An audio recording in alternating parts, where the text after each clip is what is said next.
Hot take. I like Halo 5 and really wanted to replay it for the channel, so today we bring you the Halo 5 Only Pistols Challenge. And if you're wondering why I said we, that's because I invited my little sister Reese to come and join me. Hey Reese, come and say hi! That wasn't right. Okay, back up, let's do this again. Hello. Well anyway, this is my little sister Reese who will be accompanying me on this challenge. Let's go ahead and get in the rules and not waste any time. Number 1, only the Magnum, Plasma Pistol, and Bolt Shot. Number 2, no melee, grenades, or vehicle weapons. And number 3, it's on normal difficulty. Yeah. For fun, we had the Grunt birthday party skull on, and because of the Halo 5 HUD being absolutely atrocious, we also had the Fog skull on to help with that. What do you say, Reese? Should we go ahead and get started? Yeah. Sounds good to me. Yeah.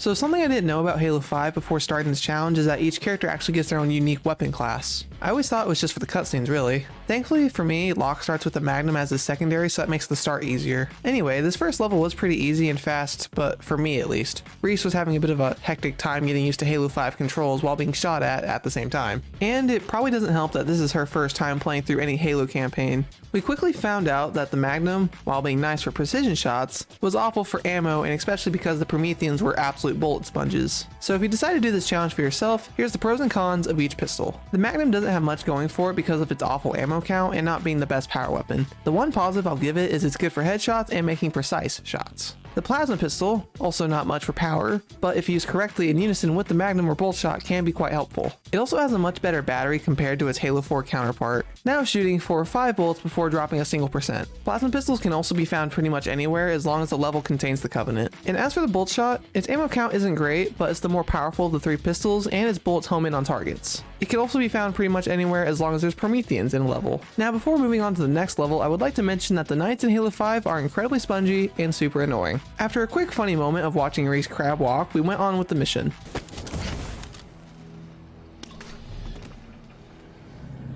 And while the first level was a walk in the park, level 2 was something else entirely. For almost the entirety of the level, we had to use only plasma pistols because there wasn't much Magnum ammo lying around. The first few Covenant encounters were a walk in the park, and after a few minutes we made it to the elevator and started roughhousing as siblings do.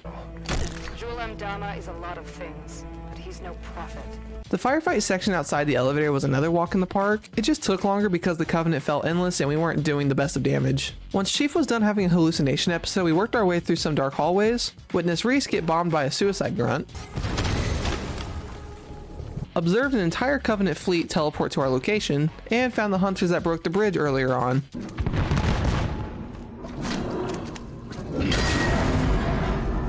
On my end of things, the fight with the hunters was terrible. While trying to reach the back of the hunters, I downed on 3 separate occasions, while Reese was a real team player and killed both of the hunters. The next big firefight section was going well until this elite decided to put me down with his blade, moving faster than the human eye can process. System locked. After being revived, I made sure to take out the very same elite that sat my happy ass down. Up next was the section where we had to destroy the cooling vents. Me and Reese made quick work of this area and made it to the final firefight. And man, this area was a doozy. If it wasn't sword elites taking me down, twice to be exact,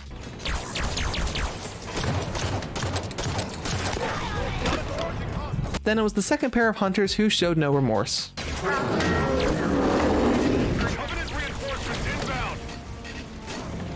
Need med support here. Well, now that I'm dead, let's watch this from Reese's point of view. She's doing a lot of strafing and shooting her plasma pistol in small bursts. Wait, I'm back already? Well, that was short-lived. And even though it was off-screen, Reese also killed the second pair of hunters without issue, further proving that she is a better Halo player than I am. Before we get started, can we just appreciate how good this game looks? This level was about as hectic as it gets. We spent about 8 minutes in this first area only to get evaporated. Me, twice. And then Reese got the very same treatment. Second go around with the Knights went a lot better. After they were dealt with, me and Reese hopped on a mongoose and made our way to the next Oops. Let me reset. After a long drawn out battle on the bridge, we made our way to this area that I don't know the name of. Things started going seriously downhill, mainly because of the knight and the Promethean turret. I'm down!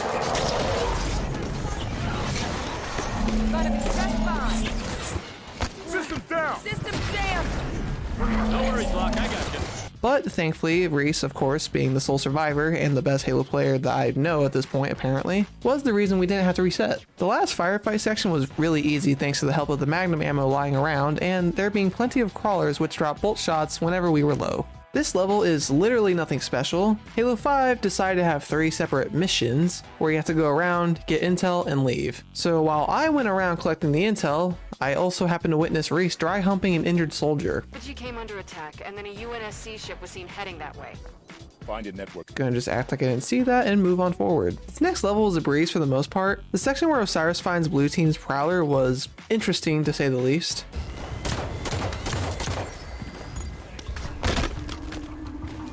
Well, that was an accident. Let's see what Reese is up to. Clear the remaining hostiles.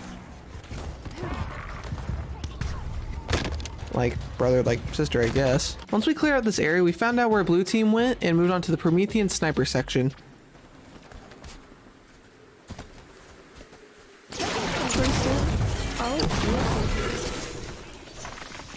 After witnessing Reese being Thanos snapped away, I went gung-ho crazy because they killed my sister. Unfortunately though, it did not end well. After clearing out the sniper section, I decided to stop messing around and ran past all the Prometheans to make it to the first Warden Eternal boss fight. This first fight with him went way too well, and me and Reese would end up paying for it later.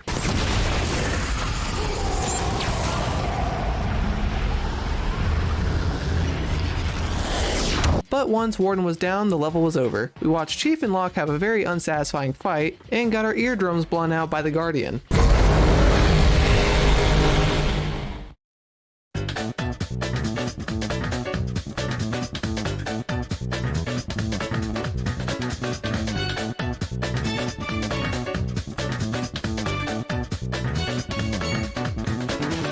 The beginning of this level had us booking it to the space elevator before the Guardian kills us. That's grim, wow. But in no time we made it to the elevator and fought wave after wave of Prometheans. Even the wave with all the knights wasn't an issue really, although having a knight dead sprint at me is kind of terrifying. Once the elevator stopped, we all made our way out and I didn't even bother trying to fight anything and ran straight to the Pelican. After that short mission, I'm ready to move on to a Blue Team level. But first, I must be cruel.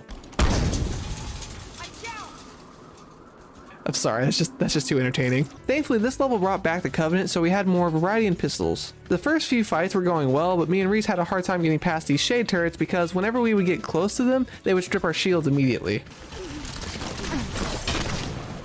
I need a hand! After several minutes of me dying and Reese staying back to let me respawn, we destroyed the shade turrets and progressed on.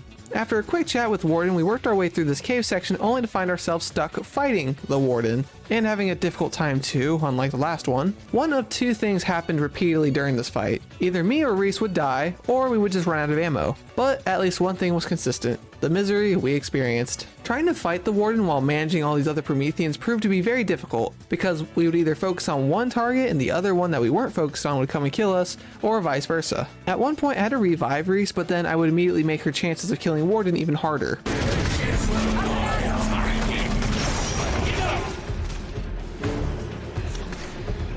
And then things just kept getting worse. I went down, and as Fred was trying to revive me, Warden put me down like a rabid animal.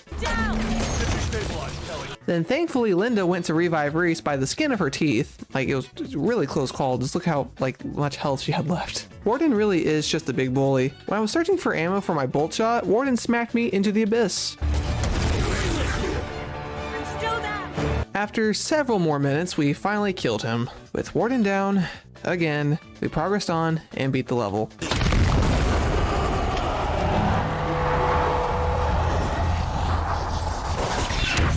Woo! This mission was a real fucking doozy. And I say that aggressively for a reason. Just when we thought things couldn't get any worse, They did. The first half of this level was a cakewalk and didn't take us too long. The second half of this level did give us some serious issues though. And what made this level especially worse was the fact that we had to rely mostly on the plasma pistol. Once we took out the hunters of this area, we reached our spot of trouble. This giant heavy weapon area, which of course we couldn't use any pistols. I said that wrong, fuck. This giant heavy weapon vehicle area, which of course we can only use pistols in. Even Buck pointed this out. Any reason for not using the mobile armored death-dealing exoskeletons over there? It's question. But the first go around of this section, we went gung-ho crazy and sped to the end of the gate to see if it would open just on its own. But that was very much not the case. If we wanted that gate to open, we would need to take out the hunters, wraiths, shade turrets, and ghosts to progress on. And of course, as I mentioned earlier, to do that with mostly the plasma pistol. Second go around, we did the exact same thing, but this time around, the wraith decided it wasn't having our crap that day. Taking hits. We gotta go. Need help! Third attempt, we played a little bit more carefully. I hid behind cover while I made short work of this first wraith.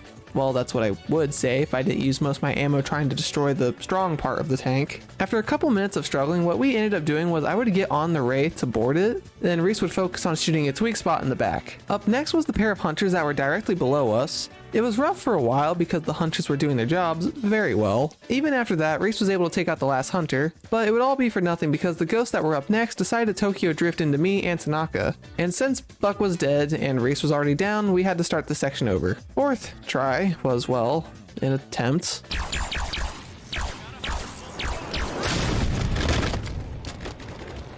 Literally, this attempt lasted 15 minutes and we were nearly there, only to have the second wraith trick shot me from afar. After that happened, me and Reese were feeling really discouraged, but only because we knew we could do it. So what we did for the fifth attempt was I would focus on all the enemies while Reese would chill back and respawn me. It wasn't a pretty strategy, but it worked. After 10 more minutes, I was able to take everything out and we could move forward to Arbiter, who took out the Covenant like an absolute unit. Eyes on goal. Arbiter! Ready for extraction.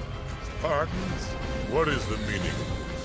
And here is 2 of 3 walking around and collecting intel missions. While I was again doing what we were supposed to be doing, Reese insisted on following this friendly grunt around.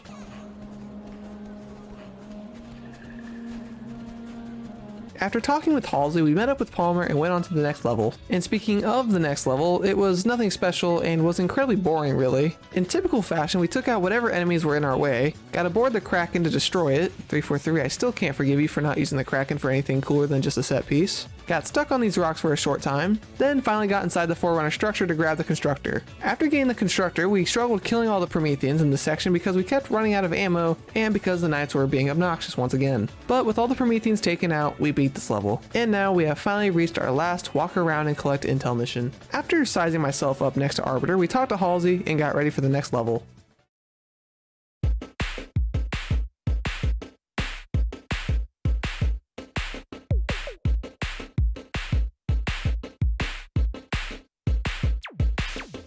The first half of this level had us destroying multiple anti-air turrets to help the Swords of St. Helios. It was going smooth for the most part, but of course there always has to be something that stops us dead in our tracks. When we respawned, we made sure to kill the Jackal snipers so that way they wouldn't give us any more trouble. The underground section of Sunayan wasn't too difficult. We continued to make short work of the Covenant until I reached the Hunters, who of course put my happy ass down once again. After I got picked back up, we had a much easier time killing the Hunters, and once they were taken care of, we headed back up the elevator, witnessed the Guardian being awakened, which is actually really cool, met back up with Arbiter, and had to fight the Warden. Again with Warden, why? It was actually going really well at first, but of course we had the same ammo issues again, and all the other Promethean forces that were there to help him were also annoying. But nothing tops me and Reese being bitch slapped so hard by the Warden that it made Reese's game crash, and I had to carry on alone for the rest of the level.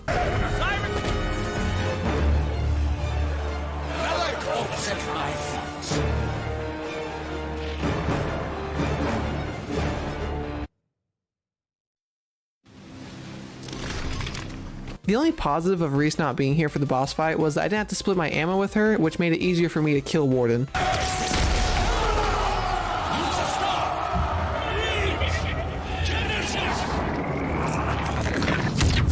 With Reese back in the game, we continue on. And might I just say, this is such a cool ass set piece. Vertically running down this giant guardian was such a cool feeling the first time I played this game's campaign way back when. This level though did go by pretty fast. Unfortunately, there is a heavy emphasis on vehicle combat, but thankfully, unlike Swords of St. Helios, we can skip a lot of this level and get to the last section. And you never would have guessed who returned. The Warden. But this time, there's two of them. And on top of there being two Wardens, there's also a bunch of Prometheans as well to back them up. This fight took a couple of minutes, but only because Reese died and we were playing it safe the entire time. But after about 6 minutes and many bolt shot pellets, the Warden went down. Again, and then again, and again, and again, and again, and again, and again, and again. After my fit of rage, sorry about that, we reached the level where we fight a bunch of Prometheans while Cortana and Warden bicker back and forth like an old married couple. Warden, don't. They mean to undo your plans. They will disperse your guardians. Leave, Warden. The majority of this level played out the same. Take out multiple waves of Prometheans, Cortana and Warden bicker, rinse and repeat. The only real struggle was this section before reaching the final Warden boss fight. The lack of ammo issue me and Reese kept having was especially worse in this area because of the lack of crawlers and ammo crates with bolt shots in them. And while trying to kill this White Knight, I got shot and evaporated into thin air. And I don't even have to mention, but it happened twice, like usual. But after several minutes of struggling, we killed the rest of the Prometheans and moved on. And I would just like to add, Reese's initial panic when she saw how many Wardens there were before Cortana took some away was pretty funny. Sorry Reese, it really was. Thankfully for the final fight with Warden, it's only the three of them, so it made it incredibly easy to take them out and finish this level. Might I just emphasize how much I hated fighting Warden for this challenge? I'm just gonna leave this little snippet of my script. Warden dying for the final fucking time. It was, ooh man, this game, dude.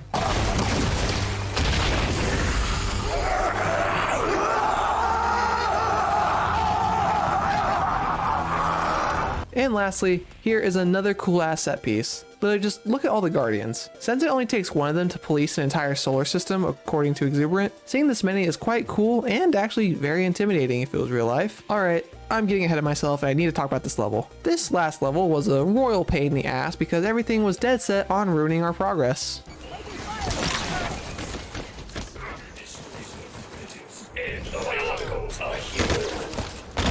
And it should come as no surprise, but ammo was an issue once again. So bad to the point that me and Reese had to resort to killing each other and respawning with all new pistols. When we finally destroyed the gravitational cores, we got inside the last firefight of the game, and it took us a while because there were no ammo crates with pistols to be seen anywhere. The first wave with the soldiers was obnoxious because there were so many of them, and me and Reese had to resort back to killing each other to get new pistols. The second wave of enemies was thankfully a bunch of crawlers and watchers, so now we can get our hands on a bunch of bull shot ammo. And once the second wave was dealt with, the final wave came in and it was a bunch of high-ranking knights. Surprisingly enough though, they were easy to take out, and of course, in good old Tristan fashion, I actually did find an ammo crate with a bolt shot in it. That easily would have saved us like 10 minutes, but oh well. But with the knights taken out, we slowly reached the relay, destroyed it, and released Blue Team.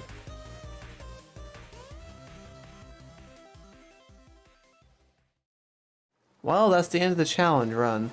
And it was quite entertaining, and it was actually really fun to have you along. What are your thoughts? Man, it was very confusing. First time playing the Halo 5 campaign and just Halo 5 in general, and being thrown into a challenge. Let's also not forget that this is your very first Halo campaign in general. You play multiplayer, but yeah. That's an entirely different thing, and that's its own thing.